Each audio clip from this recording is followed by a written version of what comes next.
As long as I'm President of the United States, Iran will never be allowed to have a nuclear weapon. Good morning. I'm pleased to inform you the American people should be extremely grateful and happy. No Americans were harmed in last night's attack by the Iranian regime. We suffered no casualties. All of our soldiers are safe, and only minimal damage was sustained at our military bases. Our great American forces are prepared for anything. Iran appears to be standing down, which is a good thing for all parties concerned and a very good thing for the world. No American or Iraqi lives were lost because of the precautions taken, the dispersal of forces, and an early warning system that worked very well. I salute the incredible skill and courage of America's men and women in uniform. For far too long, all the way back to 1979 to be exact, nations have tolerated Iran's destructive and destabilizing behavior in the Middle East and beyond. Those days are over. Iran has been the leading sponsor of terrorism, and their pursuit of nuclear weapons threatens the civilized world. We will never let that happen. Last week, we took decisive action to stop a ruthless terrorist from threatening American lives. At my direction, the United States military eliminated the world's top terrorist, Qassem Soleimani. As the head of the Quds Force, Soleimani was personally responsible for some of the absolutely worst atrocities. He trained terrorist armies, including Hezbollah, launching terrorist strikes against civilian targets. He fueled bloody civil wars all across the region. He viciously wounded and murdered thousands of U.S. troops, including the planting of roadside bombs that maim and dismember their victims.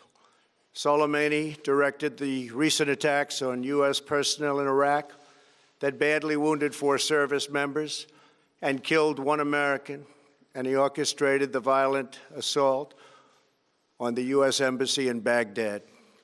In recent days, he was planning new attacks on American targets, but we stopped him. Soleimani's hands were drenched in both American and Iranian blood.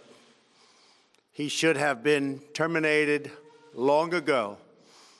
By removing Soleimani, we have sent a powerful message to terrorists. If you value your own life, you will not threaten the lives of our people. As we continue to evaluate options in response to Iranian aggression, the United States will immediately impose additional punishing economic sanctions on the Iranian regime. These powerful sanctions will remain until Iran changes its behavior. In recent months alone, Iran has seized ships in international waters, fired an unprovoked strike on Saudi Arabia, and shot down 2 U.S. drones. Iran's hostilities substantially increased after the foolish Iran nuclear deal was signed in 2013, and they were given $150 billion, not to mention $1.8 billion in cash. Instead of saying thank you to the United States, they chanted death to America. In fact, they chanted death to America the day the agreement was signed.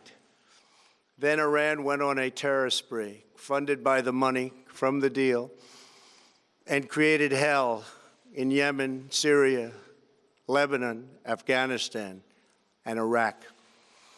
The missiles fired last night at us and our allies were paid for with the funds made available by the last administration.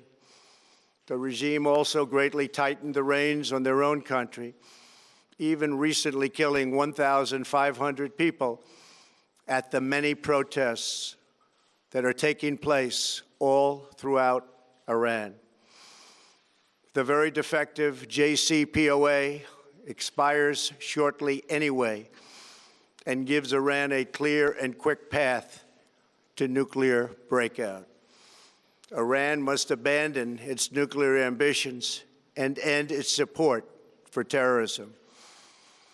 The time has come for the United Kingdom, Germany, France, Russia, and China to recognize this reality. They must now break away from the remnants of the Iran deal, or JCPOA. And we must all work together toward making a deal with Iran that makes the world a safer and more peaceful place. We must also make a deal that allows Iran to thrive and prosper and take advantage of its enormous untapped potential. Iran can be a great country. Peace and stability cannot prevail in the Middle East as long as Iran continues to foment violence, unrest, hatred, and war. The civilized world must send a clear and unified message to the Iranian regime. Your campaign of terror, murder, mayhem will not be tolerated any longer. It will not be allowed to go forward. Today, I am going to ask NATO to become much more involved in the Middle East process. Over the last 3 years, under my leadership, our economy is stronger than ever before, and America has achieved energy independence. These historic accomplishments change our strategic priorities. These are accomplishments that nobody thought were possible. And options in the Middle East became available. We are now the #1 producer of oil and natural gas anywhere in the world. We are independent, and we do not need Middle East oil. The American military has been completely rebuilt under my administration at a cost of $2.5 trillion. U.S. armed forces are stronger than ever before. Our missiles are big, powerful, accurate, lethal, and fast. Under construction are many hypersonic missiles. The fact that we have this great military and equipment, however, does not mean we have to use it. We do not want to use it. American strength, both military and economic, is the best deterrent. 3 months ago, after destroying 100% of ISIS and its territorial caliphate, we killed the savage leader of ISIS, al-Baghdadi, who was responsible for so much death, including the mass beheadings of Christians, Muslims, and all who stood in his way. He was a monster. Al-Baghdadi was trying again to rebuild the ISIS caliphate and failed. Tens of thousands of ISIS fighters have been killed or captured during my administration. ISIS is a natural enemy of Iran. The destruction of ISIS is good for Iran, and we should work together on this and other shared priorities. Finally, to the people and leaders of Iran, we want you to have a future, and a great future, one that you deserve, one of prosperity at home and harmony with the nations of the world. The United States is ready to embrace peace with all who seek it. I want to thank you, and God bless America. Thank you very much. Thank you. Thank you. Okay, if you're just joining us, the U.S. President there, Donald Trump, commenting publicly for the first time on the Iranian missile strikes on bases housing U.S. troops in Iraq. That was in retaliation to the U.S. airstrike that killed Iranian General Qassem Soleimani. And we heard the president deliver a wide-ranging statement there, first saying that American people should be grateful and happy because no American and Iraqi lives were lost in those Iranian missile strikes. He also said that Iran appears to be standing down, which is a good thing. And the president reiterated that the U.S. was right to strike and kill General Soleimani. He then also talked about Iran's role in the region and why the U.S. influence is incredibly important there still. And Tyson Barker with us here in studio and Alexander von Namen in Washington, both were watching that here. Tyson, I want to start with you. What did you take away from what the president had to say? It seems like he was saying that this is now a point of de-escalation. I think that's right. But, you know, even before he greeted the audience and the viewers, he said, as long as I'm president, Iran will not be able to have will not be allowed to have a nuclear weapon. Yeah. So his clear message is the stated number one goal, the top line, even over the salutation, which is no nuclear weapon for Iran. Generally, yes, I think you're right that this was a point of de-escalation, kind of collecting the wins as they were. Clearly, the narrative is in stark contrast to that coming out of Tehran about the effectiveness, the efficacy of this strike. And, you know, he said, you know, we have killed the world's top terrorist. But beyond that, he had several messages, obviously Iran not being able to get a nuclear weapon, and then attacked the previous administration for going into the JCPOA, going into the Iran nuclear deal, which unlocked a lot of money that had been held in sanctions, UN-imposed sanctions, $150 billion, which is a theme that he comes back to often, and made a very acute domestic political point where he said that this money released by the previous administration is responsible for funding the missiles that led to the attacks on these bases. That is a direct link to his domestic rival, the previous administration. He also made a call to the other 5 major powers that are kind of preserving the JCPOA, the Iran nuclear deal, saying that it's time to step back and renegotiate a more comprehensive deal, in their opinion, which would not include sunset clauses. He made mention of those sunset clauses, saying that this deal expires way too soon. Other issues that they have brought up in the past include domestic political repression, which he also talked about, the 1,500 lives that have been lost in these protests that are taking place in Iran. Iran's nefarious activities in its neighbors, another issue he brought up, which is something he would like to be included in a bigger deal, and probably, which he didn't make mention of here, but the missile capabilities that Iran has, which is something that was left out of the JCPOA.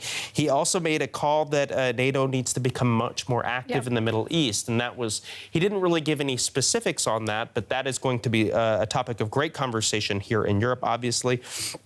And made note of the U.S.'s energy independence, that the U.S. has much more leverage in this case, that the power symmetry has tilted, in his opinion, much more towards the United States. First, because it has emancipated itself from Middle East energy, and second, because the technology undergirding the U.S. military has grown so much, and he made particular reference to hypersonic weapons. Okay, Alexander, I want to get your take on this as well. You're watching all of this there in Washington, and it was seen very much as the ball being in Washington's court after these missile strikes from Iran. What did you take away from the president's statement?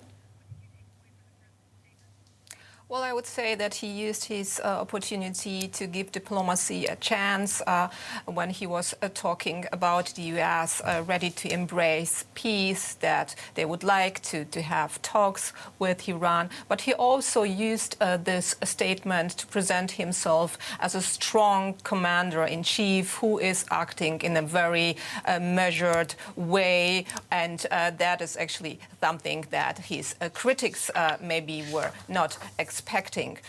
What was very interesting is, of course, as already mentioned, that he interpreted Iran's attacks as the way that Iran is appearing to be backing down. So it was, from his point, his success as a commander-in-chief, that it were his actions that brought Iran to this. He also was talking about him rebuilding the U.S. military. That is something something that we hear a lot covering the White House. And as already mentioned, he also said that the U.S. would expect NATO to have a greater role in the Middle East. And that is, of course, also very consistent with his foreign policy, with his promises to end America's endless war in the Middle East and to eventually bring U.S. troops back home. Alexandra, we heard him say, as you were just touching upon, Iran's destructive behavior in the Middle East and beyond, those days are over. Is that a signal to Iran to perhaps open up a channel of dialogue? Yes, I would say it is, and of course a clear warning that they shouldn't try to attack American forces or American lives in the future. That was also very clear when Trump said that if you value your life, you should not threaten the lives of our people. We were before talking about possible red lines here. That could be such a red line in my understanding. So it was sort of inviting Iran to come to the negotiating table, but also warning them not to provoke any further escalation. But I would also like to add that it was interesting that President Trump once again said that on his watch, Iran will not be allowed to have a nuclear weapon. And it was him who pulled out of the Iranian nuclear agreement because he thought it was the worst deal ever and that it was not preventing Iran from developing new missiles or supporting terrorism in the region. But it's sort of interesting that it seems to be his most important goal dealing with Iran when we have to say that actually this was the purpose of the Iranian nuclear deal.